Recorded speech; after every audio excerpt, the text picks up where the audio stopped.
Hello, my name's Alan Whitney. I'm president of 10 Mile Lakes Association. Here with me is Ringo, John Reese, and Mike Mader from TLBP. And we are interviewing Jack Bowron.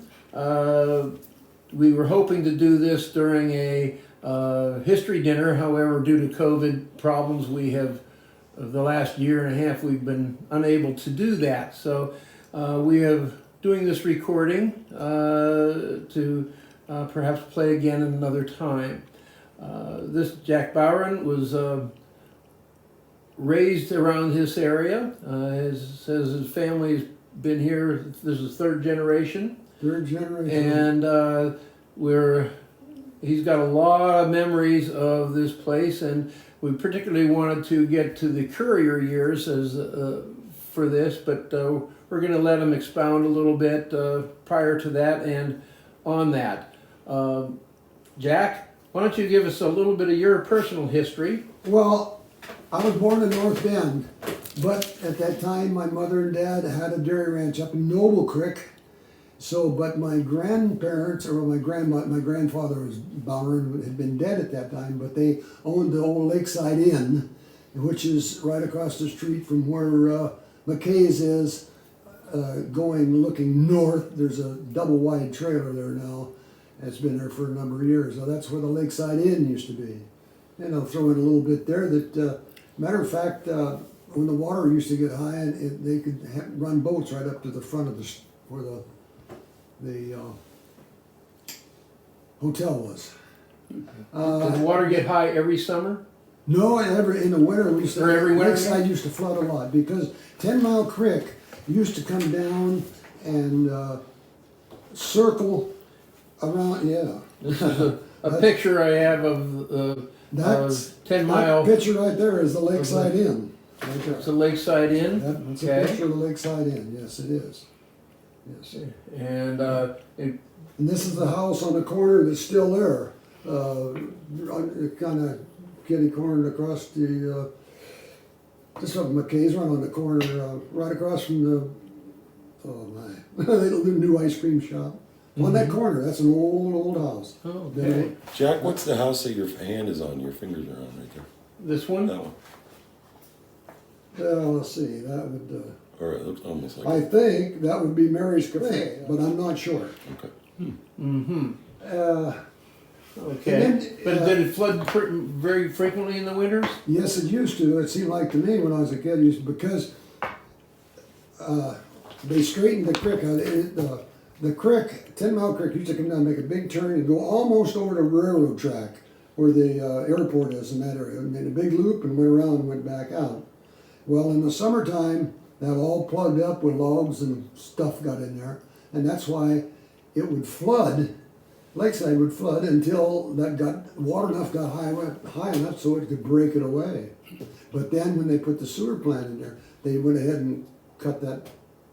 I think it's only about 100 yards long through there or something like that. It's not too long. And that pretty well took care of it. I've only seen Lakeside high water, this is before I retired in Lakeside, and I've been retired 29 years, but, and I've never been here in the wintertime. This is going to be my first winter in 28 years in Lakeside. Whoa. Well, we spent 28 wonderful years in Yuma, Arizona, because I worked in the Port of Coos Bay, my working years for 35 years, and I knew they had to be a better place in the wintertime than Coos Bay. So, yeah, Lakeside was a wonderful place to grow up in. There wasn't very many kids here. Matter of fact, when I graduated in the 8th grade, there was only 3 of us. My wife was lucky. She came a big class. There was 5 when she graduated a year after I did. I might as well throw this in too. We go back a long ways, my wife and I. She come to Lakeside when she was in the 2nd grade. And I was an upperclassman. I was in 3rd grade. Anyway, yeah, and but there was a lot of kids come from the Lakeside was primarily a dairy community. All around the lake, there was little dairy farms, small dairy farms. Some of them was pretty big up the head of the lake, where it was a Benson Creek, It would have been my great uncle, and it was called the Bowron Ranch up there. I think it was probably close to 1,000 acres up the head of that arm, and it was really neat. I remember being up there when I was a kid. All the fences was all made out of split cedar. All the buildings was made out of split cedar. In them days, it was cedar all over. You could just take an axe really and split it, just like a. It's all gone now, but yeah. Anyway, the first 4 years of my life was spent up at Noble Creek on that ranch, and then of course my folks lost it because they couldn't. But I got to throw this in that of course my mother, my dad, and my uncle, who was a few years younger than. Quite a few years. He was only probably a teenager at that time, probably 17, 18 years old. They had to milk the cows. They had a gas motor that run a vacuum pump to milk the cows with. There was one period of time in there, gas couldn't have been over 10 or 15 cents a gallon. They did not have enough money to buy gas, so that motor, they milked the cows by hand for about 6 months. My mother told me when she couldn't sleep at night, she would wake up because both arms would be asleep from milking cows. We were poor, and we always was poor. We didn't know any. Everybody in Lakeside didn't know any different until Courier come to town, and in the early 30s, probably 34, 35 somewhere. But I was too young to remember any of that stuff. But Lakeside was when I was growing up, and my wife was there. Of course, we didn't get married in grade school. We took it out of high school, but we knew one another. We really would go out and once in a while, and I mean, nothing serious until after we got out of high school. But because she had boyfriends, I had girlfriends, and stuff. When you're kids, things are different. But then everybody used to help everybody, and then actually my mother and dad, I think they bought this area right here where we live now. I think it was a total of 68 acres or something like that at that time. But my dad and mother had bought that, and that's one thing they didn't lose. Evidently, they had it paid for during the Big Depression, and it was a lot of brush on. They cleaned it, and the most we ever milked was 14 cows. And my dad always had to work out. You can't make a living with 14 cows, and that's what happened around the lake here. As things changed, the people that used to have 15, 20 cows, they made a living off, and they could make a living with the small amount of milk, and everything was cream in them days. Because at that time, Lakeside used to have 2 creameries. There was one down pretty close to, just down from where the bridge goes up over the hill, up to whatever the Hilltop Drive, whatever they call it. There was a creamery there, and then there was one up the street a little bit ways. It was on the creek. That was a fellow by the name of Buck had it. But it was all dairies until after World War II. And that's when I started remembering things about World War II. Where of course, Courier Village was there. If you've ever seen the pictures of the menus from out there, T-bone steak, $1.25. But you got to stop and remember the working guy was only making about $1 a day. So consequently, most of the local people didn't go there because they didn't have the money. I don't think my mother and dad ever went there. But it was a real classy place. It was, he had a lot. Courier brought a lot of people out of California because he was, I don't know, he was a millionaire from down there. He brought a lot of. The only movie actor that I ever seen, and this was probably maybe, it could have been before the war. I'm talking about World War II. Was a movie actor by the name Gene Polat. He was a big, heavy-set guy. That's the only one I ever seen. Now, Jimmy Brown, who I grew up with, was a year younger than I. His aunt owned Mary's Cafe, which was just, I think there used to be a boat where, I don't know what it is there now, it's just a little bit towards the lake from where the tavern is. But it was a big building, It was a restaurant down the store and a tavern in it. And upstairs there was a lot of rooms.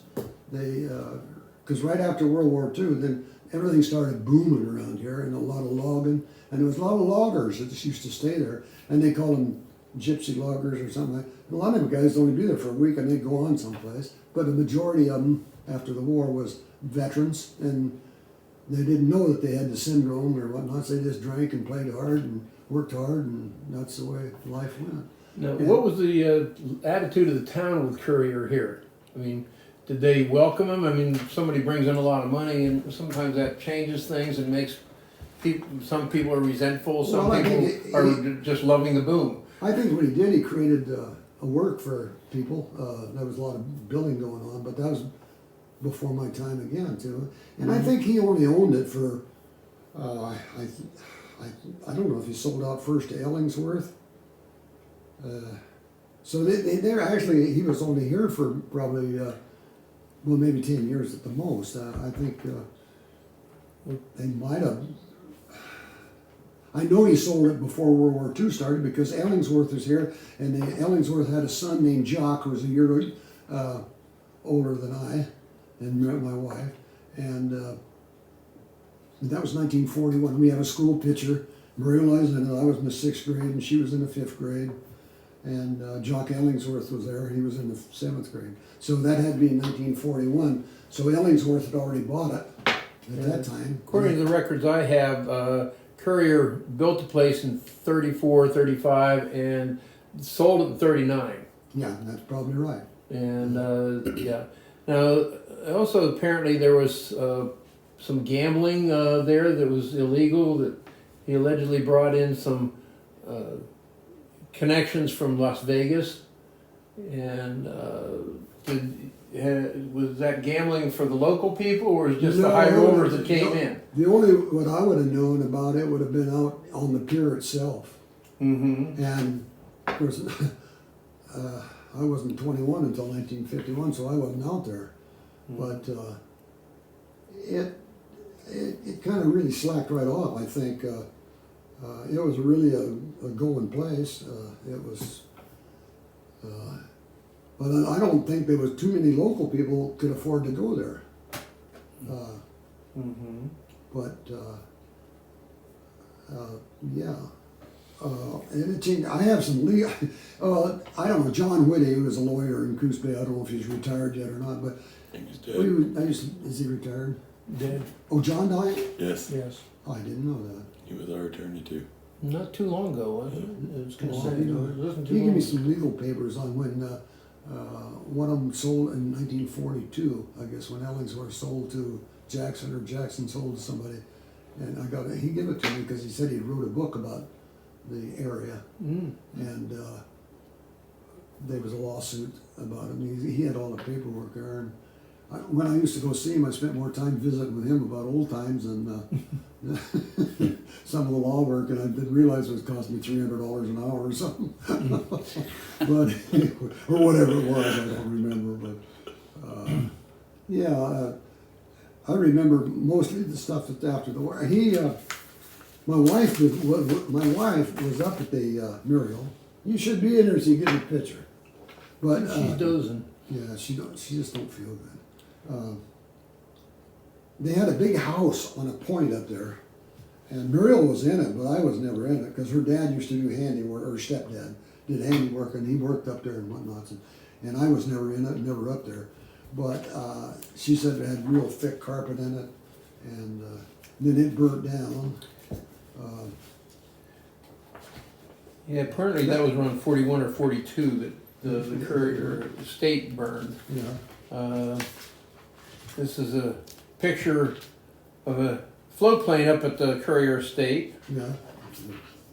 Yeah. Now, when you say the Courier estate, that's on the property. That's on Templeton. what is Conroy's now? Templeton. Templeton.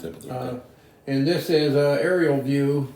Apparently it had aviaries, and Yes. they had some goats or something at one point, and actually used the goats to feed they had a bunch of dogs that they had a chef for the dogs. Nice. Very fun. See, like, it's a second house. It's a second. Oh, Just kind of show them there. okay. We'll get better pictures of it. Yeah. Yeah. Yeah, they had the aviary, they had grounds, they had stables, apparently. Yeah, I was never up there. I'm on with buying a boat or something like that because most of the travel around was in boats. But they had his. He had it's a second house. It's still standing. It's down from. It's got the peak roof. It's two places up from the. You know the lady that just bought it. Yeah, Diane. Whatever Diane, that was. right. That house. They used the name of that for years. It was called a Filipino house because he had Filipinos for waiters and workers and stuff. Was it a restaurant? It Was that for the restaurant then, or the pier? Well, that's where the Filipinos stayed. They Okay, lived there. they lived there. That was for them.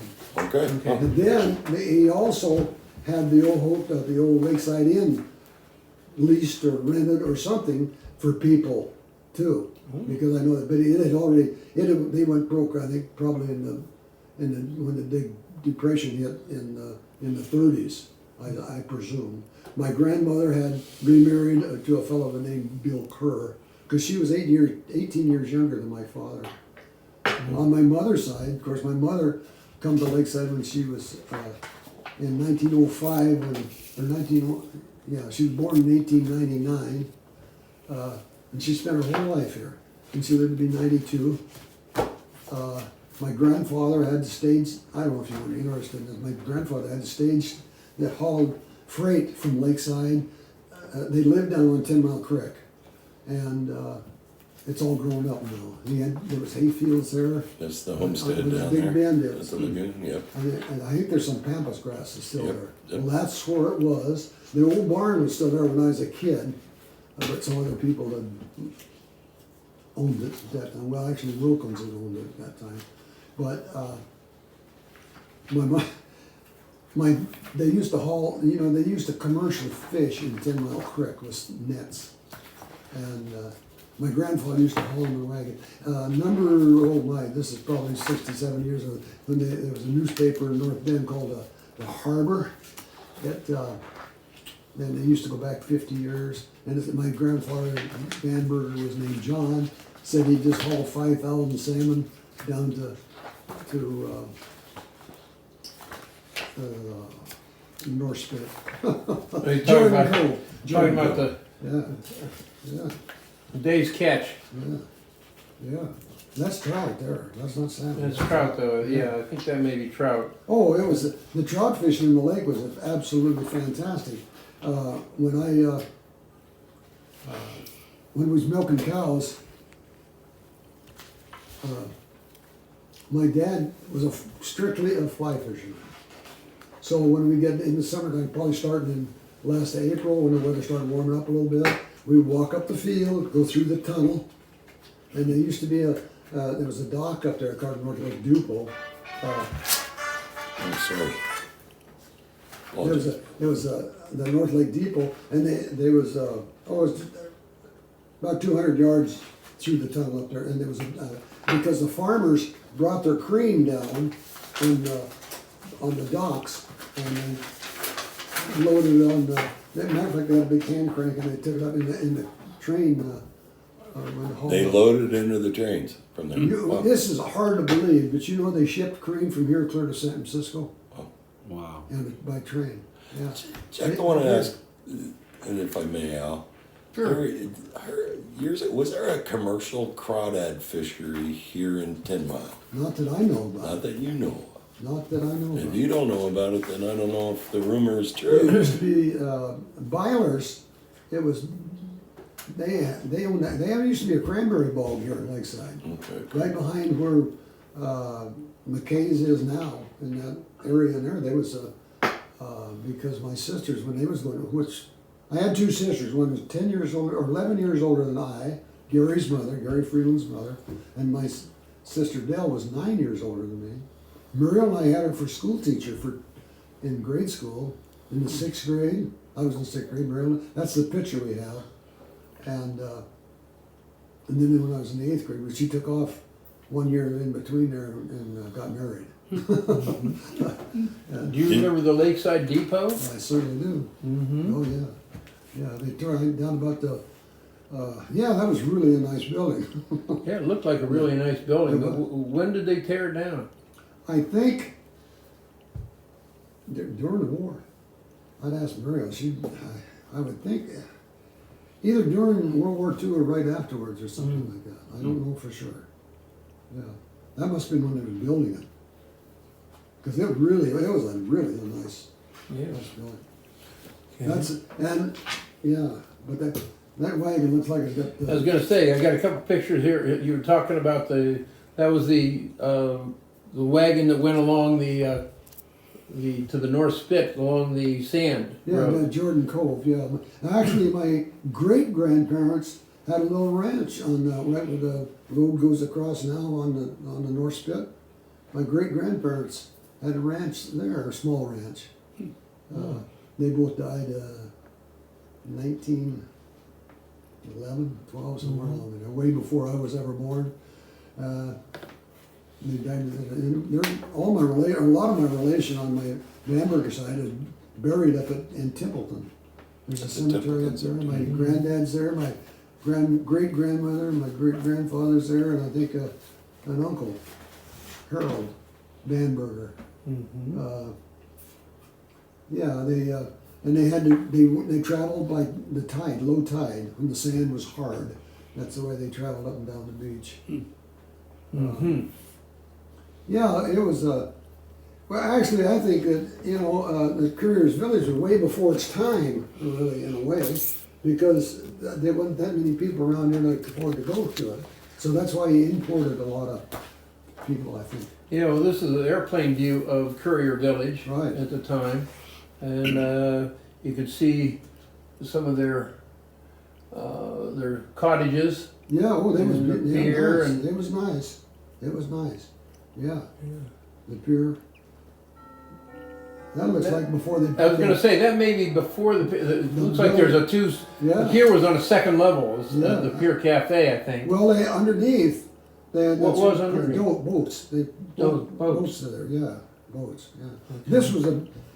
This right here was the best swim. No, I don't know. Maybe. Yeah, right there. That was the best place in the country for kids to swim because the wind didn't hit there, and it was right at the mouth of the creek because they put that bulkhead in there and filled it all up now, and it ruined it all. But all those kids learned to swim right there because it was in the summertime. It wasn't. You could almost wade across the creek, the mouth of the creek, Yeah, almost. You can see a kind of a diving platform that was It is. apparently there. It is. Apparently, it was quite a deal. Yeah, there was that. Yeah, there was a number of people drowned trying to swim out there. Oh, really? Yeah, Mm. yeah. So Jack, when the front of the lake, they did dredging. They dredged the front of the lake where Ringo's Lakeside Marina is and where the county park are and all that. They dredged that, They didn't probably they? dredged that to pump it in there to make the fill. Okay, is that where they did that? Is that how they did that? Yeah, all those kids used to swim down there. Before I could even swim, my mother used to go down there, walk down there with me so I could swim. She was scared I'd drown, I guess. Mm-hmm. But yeah, Muriel used to swim down there. Yeah, all the kids used to swim down there. Yeah, it was. Jack, was there ever any toxic algae or green? Well, yeah. Later in the year, my mother would let me. Yeah, when the lake got all green and stuff, she said, "Yeah, you don't need to go down there." So the lake would get green. Oh, it would get green. Yeah, just. Like in August or September, it would get get. awful. Yeah. That's interesting because it still does. Yes, it does. Lakeside. Everybody was farmers and pretty everybody was poor. I could say one thing too. When we was here, there was nothing in between us and over. I don't know where you'd call it now. It's along as you go out on the north. Going out the North Junction on the right-hand side, where Payette, you know where Payettes used to live in there, and the water board guys and whatnot. Well, that was a dairy ranch. People by the name of Oscar lived there. And matter of fact, they had a great big pit there. They used to bring all the bottles from, they had a big pit. A glass pit? Yeah, glass. They broke up all the glass bottles and put it there and buried it. And also down there where people live there now, they don't know they're living on a graveyard that's where there used to be a slaughterhouse right across the street from there. It was a relation of mine, Noble. Bill Noble had a slaughterhouse there, and they used to take, well, that's one way Joe Oscar used to fertilize his fields, but they would plow it and they'd throw the cow guts and stuff in there, and then they used it for fertilizer. Yeah. And Just for clarity, you mentioned the North Junction. Are you talking down North 8th Junction, Street? Lakeside, yeah. Okay. Yep. Okay. And anyway, they had one horse. My dad had one horse because my dad said that one horse eats as much as 5 cows. So that's the only time I ever got to ride a horse is when we exchanged horses. They took him to where you could work as a team, and everybody used to help down to where Gene Wilder lives now. That was Minniget's. Yep. Of course, he's married to a Minniget girl, but her grandfather was named Pete Minniget. Old Pete, I don't know what his knife's name, but they used to make hay. Everybody helped one another. They put their horses together and they had to come time to make hay. And we helped the Oscars and they helped us, and Pete Minniget, and we helped them. And yeah, it was a good time to grow up, but I didn't like these foggy, drooly. My dad said never cut the hay until after the 4th of July around here. But I turned enough hay by hand out in the field, to get just about ready to put it in the barn, and then you'd drizzle on it, and you'd have to go out with pitchforks and turn that stuff. I turned enough hay. I turned a lot of hay with a pitchfork. And, yeah, and they used to. Joe Oscar. The Oscars had a whole bunch of pigs too, because they used the garbage from the pier. He used to feed his hogs with that. Expensive garbage. Yeah. I can tell you that name, Mrs. Oscar. They sold milk around Lakeside. Mrs. Oscar was like old. Well, I don't know. Maybe she wasn't that old. Younger than you, Jack. But anyway, she had maybe 2 flour sacks with milk bottles and delivered milk around Lakeside. That was yeah. Then World War II come, and that was a good time because there was so much work in this area. There was little sawmills all around the area. There was no such a thing as unemployment. When was this? Right after World War II. Right after World War II. Right after Okay. World War II. Of course, I was going to high school. Well, I started high school in 1944, right in the middle of the war. But there just wasn't much going on. I thought about this a while ago and then I forgot it. You're just up in where the tavern is, between the tavern and where they got a fence there, right by that power pole. They had a building. During the war, they had a lot of civilian people that they had, civil, I don't know what they called us, I don't know. But 24 hours it was manned to look for airplanes along the coast. Because, the first couple of years of the war, they thought the Japs was going to come to the West Coast, the Japanese. They're not, during the war, they were all almost Jap, now they're Japanese. But there's slangs for a lot of things. But yeah, and I think that probably 2 or 3 years, and you heard an airplane, you went outside and looked around, and you had to ring up on the telephone. Jack, you told me back then that everybody was stockpiling metal. I mean, you were. Well, yeah, they collected metal. All during the war, everybody donated metal, and between where the street is, or was you come out of McKay's, which I don't know what the name of the street Park. is. I think it's Park. That was just a dirt road in there, and they had scrap piled in there. Everything's for the military. I mean, for the war.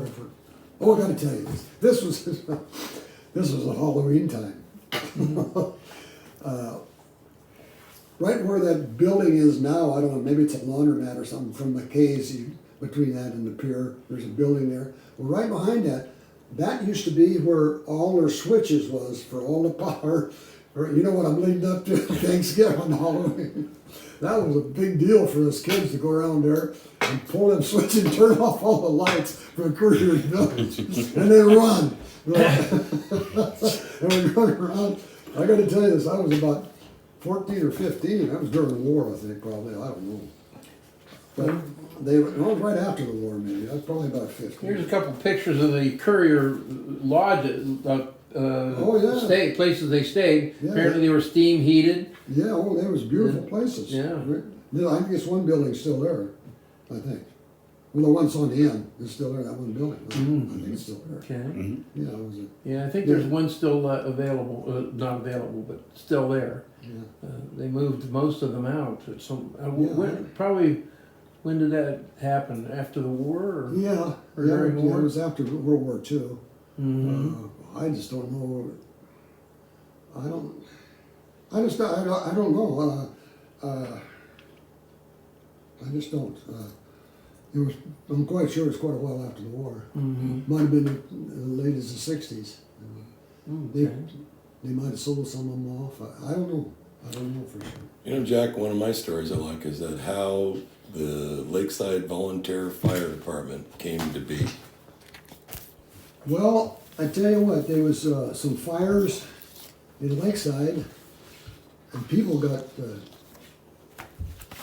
There was a man and a woman got burned up. There's Killed. one fire, Well, that was down at when the old Merc. Yeah, You can see the pier and yeah. Courier Village, and apparently, allegedly, the old Merc, what they call it, the Merc. Mercantile? Mercantile Nips. place. And none of those looked like a couple of buildings burned there. Yes, there used to be a big warehouse here, right here. A big warehouse. A Courier had it built for storage. Great big building there. Big warehouse. But then it went out, and actually, I think it stored boats in there too, because there was a ramp that went down into the lake. But it's set up on the lakeside. It's set up pretty high. Well, some of the local drinkers, I think there was a boat. They tied it, but I think it got started by in the summertime. Well, I think must have been maybe 1st of September or last of August. You're getting that northwest wind, and somebody threw a cigarette in the grass, and when the warehouse got on fire, and then it just went and took out the store and Took everything. and took out everything. Yeah. Now, is that when the fire department started, or was it? No, I think the fire department, we started, this was in the 60s. Yeah, this was in the 60s when that burned. The fire department started, I'm the last of the remaining original volunteer firemen. I'm in. It started out, we had some people and got burned up. Oscar Erickson and Mama Manila, what her name was, I don't know. But anyway, they burned up. Was that in town or on Yeah, the it was lake? in town, right in Lakeside. Okay. And then, a few years later, maybe, I don't remember, down by Hauser, just before where you turn into, I don't know.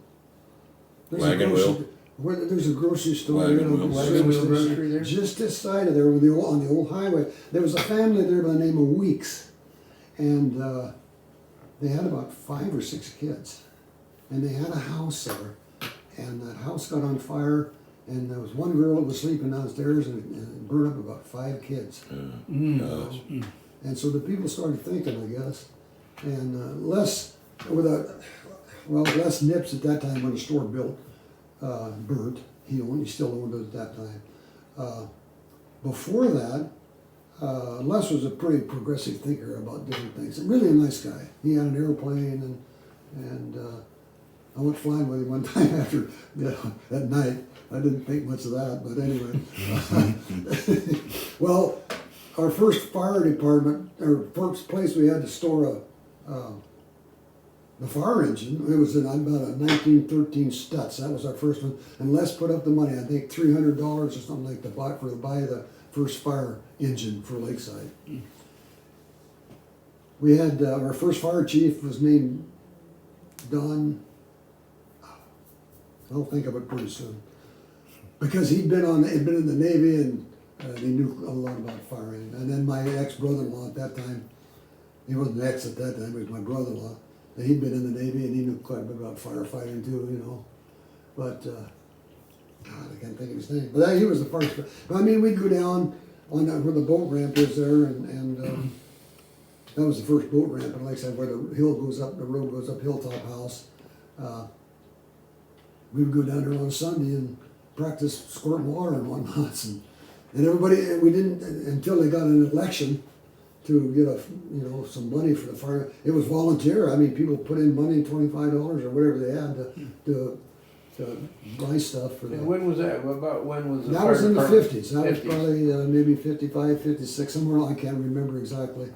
But every Sunday we'd go down and practice. Mm-hmm. Then I was on the fire department until about 1961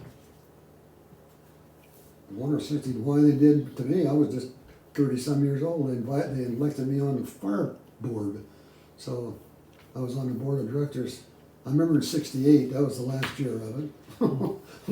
And we was having a big argument in the city hall there one night, or in the fire department one Can't night, believe that. about a car for the chief. We had a little truck we run around in, or the chief had, you know. And the chief sitting there, and the phone rings. Well, it was the mill was on fire. That's when they were the Outside. yeah, Oakside was on fire. Yeah. So he jumped up and run to the. We don't know nobody had cell phones or nothing like that in them days. And he went over to the mill and he come back and he called mutual aid. There must have been $1 million worth of whatever the code was. I don't remember. We must have had $1 million worth of fire equipment in Lakeside, and just like that. You know, they come from everywhere. And they saved the mill. The mill bought us a bunch of big floodlights and stuff, because once you put the fire out, you don't have no light. At night, that's true. Fire's out. So they bought us the fire department, I think they bought us a generator and a bank of lights and stuff, because they was pretty pleased. I mean, that's one thing about Lakeside, always passed all the budgets for the fire department. That was